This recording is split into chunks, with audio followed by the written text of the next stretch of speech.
Pemirsa, Anda masih dalam Zooming with Primus dengan topik prospek pembiayaan perumahan 2022. Pak Adi, kita fokus saja 2022. Tadi isu yang digulirkan oleh Pak Panungian dan Pak Ali memang menarik, tapi itu butuh diskusi terpisah, lebih mendalam lagi. Karena itu topik lebih broad, bagaimana menata, itu kita bicara blueprint perumahan Indonesia 2045. 2022 di depan mata kita, apa yang akan dilakukan oleh Tapera, Pak Adi? Terima kasih Mas Primus, kayaknya nyambung dengan Pak Panungian sama Mas Ali gitu ya. Karena untuk perumahan kita nggak bisa lepas dari undang-undang, Pak. Nanti kaitannya ke 2022, bagaimana BP Tapera akan mencoba membantu mengatasi masalah backlog. Ya. Kalau kita lihat Undang-Undang 45 itu pasal 28 terkait perumahan. 45 Pak, baru 2011 Pak. Kalau Undang-Undang nomor 1 Pak, menyangkut terkait dengan kawasan pemukiman. Di situ disebutkan bahwa nanti pemerintah akan membentuk badan pengelola tabungan, which is Tapera. Baru 2016 Pak, keluar Undang-Undang nomor 4. Nah, istilah keluar badan pengelola tabungan perumahan rakyat, di mana pemerintah bermaksud secara bertahap, karena kebutuhan rumah itu benar sekali, Pak Panjangan luar biasa Pak. Ini terkait sama demografi Pak ya. Ada bonus demografi, dan di situ pemerintah mulai switch Pak. Kalau bisa pembiayaan perumahan berbasis tabungan Pak, secara bertahap menggantikan APBN. Dan betul sekali tadi Pak Ali, belum ada Pak satu institusi pun yang bisa mengatasi mismatch Pak. Dengan Tapera berbasis tabungan kita mengelola dana jangka panjang berkelanjutan untuk agar bisa mismatch-nya berkurang Pak. Karena KPR kan 30 tahun Pak. Nah, bagaimana dengan 2022? Tadi nyambung sekali dan kami sependapat dengan Bapak pengamat bahwa kuncinya di ekosistem Pak, pembiayaan perumahan. Tadi Pak Harus sudah menyebutkan, memang kami ada kayak diskusi kecil Pak. Jadi Kementerian PUPR, Kementerian Keuangan, semua stakeholder terkait sedang membuat mapping terkait dengan ekosistem pembiayaan. Ini kaitannya dengan supply set Pak. Selama ini jujur Pak, betul Pak Ali, supply, demand, land bank agak nyambung Pak. Jadi coba kita konsolidasikan namanya ekosistem pembiayaan perumahan. Di situ berbagi tugas Pak. Perbankan ngapain, BP Tapera ngapain, supply set seperti apa, termasuk land bank Pak, land Pemda. Itu penting sekali karena tanpa peran Pemda itu harga kemana-mana Pak. Nah, terkait dengan 2022, kami akan menggandeng Pemda. 2022 kami menerima OIP Pak, sebagai operator investasi pemerintah, menyalurkan pembiayaan FLTP Pak. Jadi yang tahun ini oleh PPDBP, tahun depan oleh BP Tapera. Kami mendapat mandat sekitar 22 triliun Pak, 19 APBN baru, kemudian 3 triliun dana bergulir plus 1 triliun untuk subsidi bantuan pramuka. Pertanyaan di kami, bagaimana caranya kami bisa mendeliverikan 200.000 itu dengan tepat sasaran Pak? Jujur Pak, benar sekali Pak Ali, kami harus menggandeng Pemda Pak. Tanpa dibantu Pemda, pemerintah pusat tidak bisa menyalurkan dengan tepat sasaran, karena kaitannya Pak terkait dengan land bank, perizinan, masyarakat bicara seberapa banyak butuhnya, real demandnya. Jadi Mas Primus, insya Allah dengan masukan Bapak-Bapak pengamat ini menjadi tantangan bagi kami agar dalam menyalurkan di tahun 2022 ini bisa tepat sasaran Pak. Terus terang memang betul sekali peranan Pemda akan kita libatkan Pak. Jadi kami akan banyak membantu. 22 triliun Pak Adi, 22 triliun itu nanti dibelanjakan tahun depan. 22T. Iya Pak, khusus untuk pembiayaan MBR ya Pak ya. Untuk MBR ya.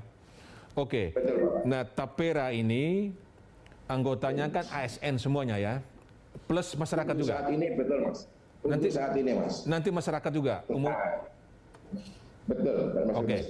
Nah, kapan targetnya semua ASN punya rumah? Jadi kalau ASN saja belum punya rumah, bagaimana kita mengharapkan rakyat menengah bawah punya rumah? ASN aja nggak bisa punya rumah. Harus targetnya ASN punya rumah, namanya. Ya. Oke, makasih Mas Primus, luar biasa pertanyaannya. Jadi gini, data yang ada di kami ada 3,9 juta ASN, ex-Bappetarun. Dan data itu Pak, 60% itu akan pensiun di 3-4 tahun ke depan. Sisanya yang belum punya rumah sedikit Mas. Kalau ASN ini, karena ini ex-Bappetarun, target kami sebenarnya ASN baru Mas. Karena desain BP Tapera ini adalah untuk yang pegawai baru Mas. Angkatan kerja baru. Begitu masuk, dia nabung 1 tahun dia eligible, tahun kedua dia bisa punya rumah. Nah kembali ke yang ASN sekarang kami kelola, sebagian besar penghasilannya juga di atas MWR Mas. Itu kira-kira. Jadi tergantung dari demand dari penabung kita. Gitu kira-kira Mas Ilmu. Ya, kita punya waktu nggak lama lagi. Pendek Pak, 2 menit Pak Paninggian sama Pak Ali. Prospek 2022, kan ini ada rumah tapak, rumah susun, di luar itu, office building dan lain-lainnya. Itu yang paling prospek tahun depan yang mana? Karena ini para pemirsa kita kepingin tahu juga, banyak juga yang membeli saham di pasar modal. Ini akan bergerak apa tidak propertinya? Pak Paninggian. Baik, ya kita fokus 2022 ya. Iya, 2022. Nah, ya jadi sebenarnya kalau 2022 udah pasti lebih bagus dari 2021 karena begini. Properti dengan ekonomi itu bagaikan lokomotif dengan gerbong. Kalau lokomotifnya uptrend, berarti ekonomi, maka gerbongnya akan follow propertinya. Jadi sekarang ini kan sudah terlihat bahwa ekonomi Indonesia sudah keluar dari resesi. Tahun 2021 ini kurang lebih akan ya masih minus 0,7 tahun kuartal 1, kuartal 2 sudah plus 7,07, kuartal 3 3,51, kuartal 4 ya katakanlah 4,5 lah misalnya ya. Nggak ada Omikron ini bisa diamankan. Maka akan terjadi 3,5% sampai 4% lah, kan belum tahu. Nah, tahun depan diperkirakan ya Bank Indonesia dan Menteri Keuangan menganggap itu di atas 5%. Targetnya itu di atas 5,2 sampai 5,6. Nah, kalau itu terjadi, maka tentu saja akan terjadi pemulihan sektor properti. Ya, perumahan akan tetap menjadi dominan dalam sektor properti. Perumahan apa? Perumahan tapak, ya kan? Kemudian perumahan atas itu vertikal itu hanya sedikit hanya ada di kota-kota besar aja. Jadi kalau dikatakan berapa pertumbuhan tahun depan? Ya pasti di atas 10% ya dari tahun 2022. Kalau memang ekonominya bisa dicapai di atas 5%, itu bisa lebih, bahkan bisa mencapai 15%. Itu kabar baiknya untuk perumahan dan apartemen itu mengikuti biasanya. Karena dia sebagai fungsi residensial dia mengikuti. Walaupun jumlahnya hanya sekitar 8% dari seluruh pasar. Jadi kalau misalnya perumahan itu sekitar 100 ribuan, kalau yang ini ya sekitar 8 ribuan, jadi hanya 10%.